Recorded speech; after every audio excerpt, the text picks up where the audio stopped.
हिमाचल प्रदेश राज्यपाल ने Nathpa Jhakri power station का किया दौरा। कहा एसजेवीएन ने हिंदुस्तान में विद्युत निर्माण क्षेत्र में कमाया नाम। हिमाचल में हाइड्रो प्रोजेक्ट की अपार संभावनाएं। भाजपा राष्ट्रीय अध्यक्ष जेपी नड्डा बोले, विधानसभा चुनावों में बंगाल में खिलने वाला है कमल का फूल। बंगाल की जनता भ्रष्टाचार और तुष्टीकरण से पाना चाहती है मुक्ति।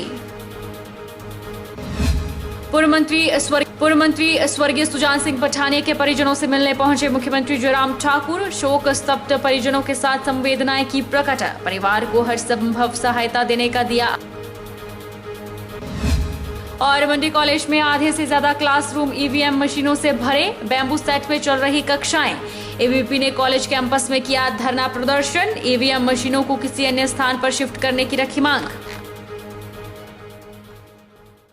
नमस्कार, आप देख रहे हैं एचपी 24x7। मैं हूं जनीशा। हिमाचल के राज्यपाल बंडारू दत्तात्रेय ने देश के सबसे बड़े भूमिगत हाइड्रो पावर स्टेशन 1500 मेगावाट की नाथपा झाकड़ी का दौरा किया। उन्होंने कहा कि एसजेवीएन ने हिंदुस्तान में विद्युत निर्माण क्षेत्र में नाम कमाया है और आने वाले समय में अधिक से अधिक बिजली उत्पादन कर देश की जरूरतों को पूरा करने में परियोजना सहायक होगी। हिमाचल प्रदेश के राज्यपाल बंडारू दत्तात्रेय ने शिमला जिला के झाकड़ी में स्थित Nathpa Jhakri hydro power station का दौरा किया। झाकड़ी पहुंचने पर 1500 मेगावाट की नाथपा झाकड़ी परियोजना प्रबंधकों ने राज्यपाल का स्वागत किया। उसके बाद राज्यपाल ने Nathpa Jhakri hydro power station के विद्युत गृह का दौरा किया। इस दौरान उन्होंने एसजेवीएन द्वारा विद्युत निर्माण क्षेत्र में किए गए प्रयासों की सराहना की।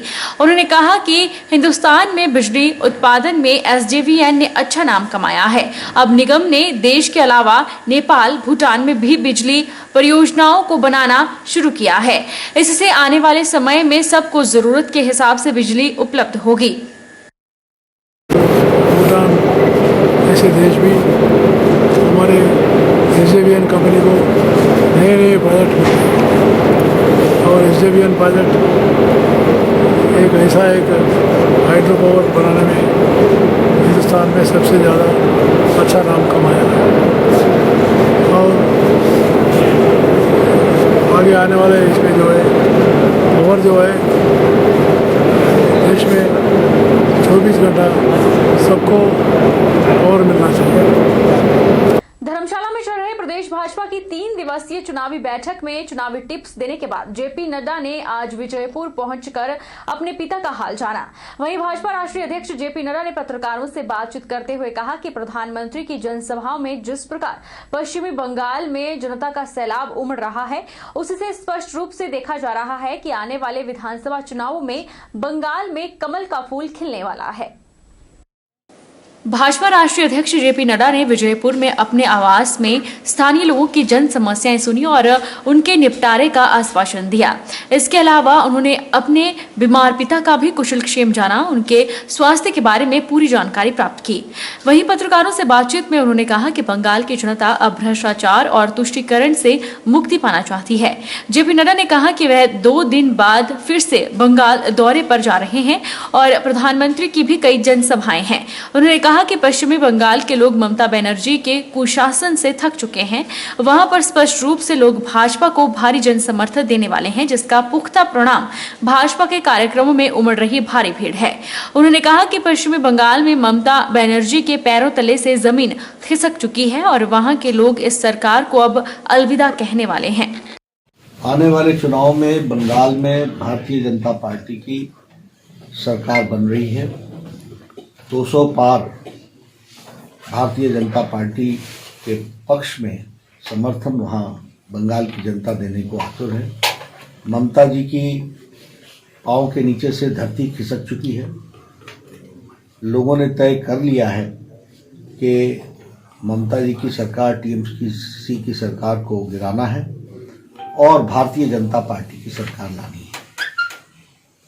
भ्रष्टाचार से लोग वहाँ त्रस्त हैं, अराजकतावाद से लोग त्रस्त हैं और जिस तरीके से कटमनी, टोलाबाजी, तुष्टीकरण की राजनीति बंगाल में हुई है, उससे लोग त्रस्त हैं और निजात पाना चाहते हैं। बीजेपी राष्ट्रीय अध्यक्ष जेपी नड्डा एक दिवसीय दौरे के बाद दिल्ली के लिए रवाना हुए। वहीं जेपी नड्डा के दिल्ली जाने से पहले लुहणु ग्राउंड में बीजेपी कार्यकर्ताओं और कैबिनेट मंत्री विक्रम ठाकुर ने उनका स्वागत किया। उद्योग और परिवहन मंत्री विक्रम ठाकुर ने कहा कि धर्मशाला में चले प्रदेश भाजपा की 3 दिवसीय बैठक में जेपी नड्डा द्वारा भाजपा कार्यकर्ताओं को 2022 में मिशन रिपीट का फार्मूला दिया गया, ताकि पार्टी विचारधारा और कार्यकर्ता एकजुट होकर कार्य कर सके और 2022 में मुख्यमंत्री जयराम ठाकुर की अध्यक्षता में दोबारा सरकार बन सके।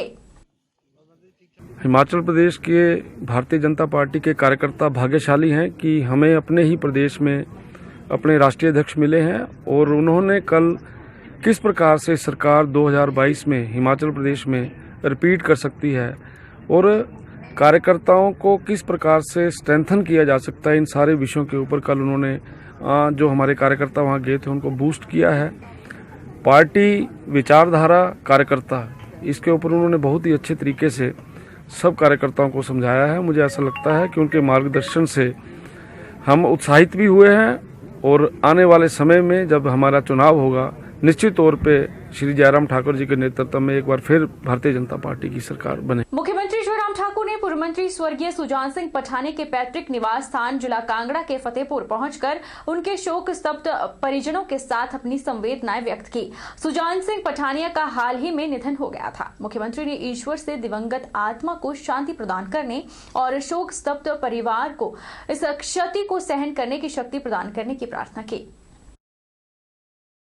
जल शक्ति, बागवानी, राजस्व एवं सैनिक कल्याण मंत्री महेंद्र सिंह ठाकुर ने कहा कि आने वाले समय में विधानसभा क्षेत्र जोगिंद्रनगर शहर और आसपास के गांव में पेयजल का सूखा हमेशा के लिए खत्म हो जाएगा। 1.25 लाख की आबादी के लिए 162 करोड़ की नई पेयजल योजना का काम युद्ध स्तर पर जारी है। उन्होंने कहा कि नई पेयजल योजना का उद्घाटन मुख्यमंत्री के माध्यम से जल्द ही करवाया जाएगा। लड़भड़ोल क्षेत्र में विश्राम गृह के शिलान्यास के बाद मंत्री महेंद्र सिंह ठाकुर ने कहा कि वर्तमान सरकार के कार्यकाल के दौरान अकेले जोगिंद्रनगर विधानसभा क्षेत्र के लिए लगभग 162 करोड़ रुपए की विभिन्न पेयजल और सिंचाई योजनाओं पर कार्य किया जा रहा है, जिसमें लड़भड़ोल क्षेत्र के लिए 35 करोड़, बसाही लांगड़ा के लिए 33 करोड़, ब्यूह के लिए 10 करोड़ की पेयजल योजनाएं, जबकि चौंतड़ा क्षेत्र के लिए 44 करोड़ और लड़भड़ोल क्षेत्र के लिए लगभग 42 करोड़ रुपए की सिंचाई योजनाएं शामिल हैं। इसके अतिरिक्त गुमा क्षेत्र के लिए अलग से पानी की स्कीम निर्मित की जाएगी। उन्होंने कहा कि जोगिंद्रनगर विधानसभा क्षेत्र के प्रत्येक इलाके की पेयजल समस्या के समाधान के लिए जल शक्ति विभाग के माध्यम से लगातार कार्य किया जा रहा है। उन्होंने कहा कि पीने के पानी की समस्या पूरे प्रदेश भर में है और जलवायु परिवर्तन के कारण ये समस्या लंबे समय तक चल सकती है। ऐसे में पूरे प्रदेश में पेयजल समस्या के संपूर्ण समाधान के लिए प्रदेश की जयराम सरकार लगातार प्रयासरत है। मंडी कॉलेज में कक्षाएं बैम्बू सेट में चल रही है। कॉलेज में आधे से ज्यादा क्लासरूम लगभग 2 सालों से ईवीएम मशीनों से भरे हुए हैं। एमपी इलेक्शन को लगभग 2 साल हो चुके हैं, फिर भी ईवीएम मशीनें अभी तक कॉलेज में रखी हुई है, जिससे छात्रों को क्लासरूम की कमी के चलते दिक्कतें आ रही है और कक्षाएं बैम्बू सेट में लग रही हैं। आज इसी समस्या को लेकर छात्रों ने धरना प्रदर्शन किया। एबीवीपी मंडी इकाई के अध्यक्ष विशाल मंडोत्रा ने कहा कि एबीवीपी विश्वविद्यालय इकाई के कार्यकर्ताओं के द्वारा धरना प्रदर्शन किया गया। उन्होंने कहा कि कहने को तो यह महाविद्यालय प्रदेश का सबसे बड़ा महाविद्यालय है, लेकिन लंबे समय से यहाँ कक्षाएं शेड में चल रही हैं और आधे कैंपस में ईवीएम मशीनें रखी गई हैं, जिससे महाविद्यालय के विद्यार्थियों को परेशानियों का सामना करना पड़ रहा है। एबीवीपी मंडी इकाई ने कॉलेज प्रबंधन और जिला प्रशासन से ईवीएम मशीनों को किसी अन्य सुरक्षित स्थान पर स्थानांतरित किए जाने की मांग की है। अखिल भारतीय विद्यार्थी परिषद विश्वविद्यालय इकाई ने जो है मंडी में धरना प्रदर्शन किया। हमारी इसमें मुख्य मांगे थी कि जो हमने पहले प्रिंसिपल महोदय को भी बताई थी कि जो मंडी महाविद्यालय है, इसमें जो ये तंबू सेट यहाँ पर लगे हुए हैं। कहने को तो ये मंडी कैंपस पूरे प्रदेश का सबसे बड़ा महाविद्यालय है, पर इसी महाविद्यालय में अभी तक जो क्लासेस लगती है तंबू सेट में लग रही है। अगर बात करूँ इस महाविद्यालय की, आधा जो कैंपस है तो यहाँ पर ईवीएम मशीनें रखी हुई है। हम कॉलेज प्रशासन से मांग करते हैं और जिला प्रशासन से मांग करते हैं कि जो हमारी जो मांगे हैं इनको जल्द से जल्द पूरा नहीं किया तो विद्यार्थी परिषद उग्र आंदोलन करेगी।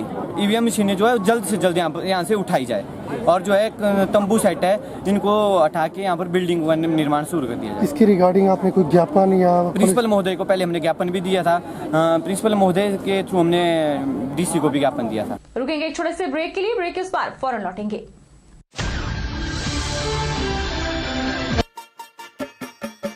छोटे, आज का मैच तेरी बैटिंग का असली टेस्ट है।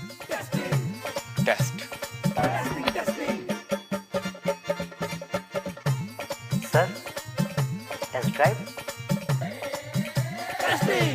टेस्ट बहन जी बल्ब टेस्ट तो कर लो।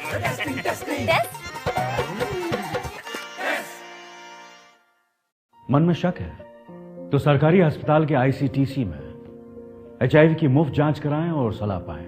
यह सब कॉन्फिडेंशियल है और किसी को पता भी नहीं चलेगा। अगर टेस्ट पॉजिटिव निकले तो मुफ्त चिकित्सा के लिए ART सेंटर में जरूर रजिस्टर करवाएं। HIV के साथ भी आप सामान्य जीवन जी सकते हैं। तो लीजिए एक कदम जिंदगी की ओर।